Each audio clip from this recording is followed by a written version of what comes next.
দোকানী এই বিস্কুট এক প্যাকেট আর এই এক প্যাকেট দিছো ওই হে 1 টাকা দিলে লোদের পাড়ায়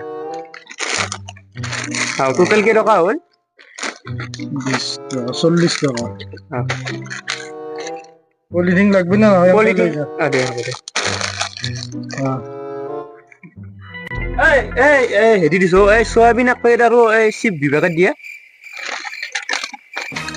ও পলিথিন এটা নেতাকে এই মহা বস্তু কত লম তুমি লৈ যাও না পলিথিন লেনে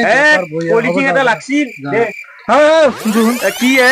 কি জুত পাতা 10 টাকা তো পাম তো এই কেনকা বিনক না কে গোটা হেন দিকে টকা আছে 20 40 সয়াবিন 10 টাকা 50 আৰু চিপ দুই প্যাকেট 60 টাকা দিছো তো কত 60 টাকা দিলি আই নাচাই গে ওই এই 50 টাকা খান দিছলি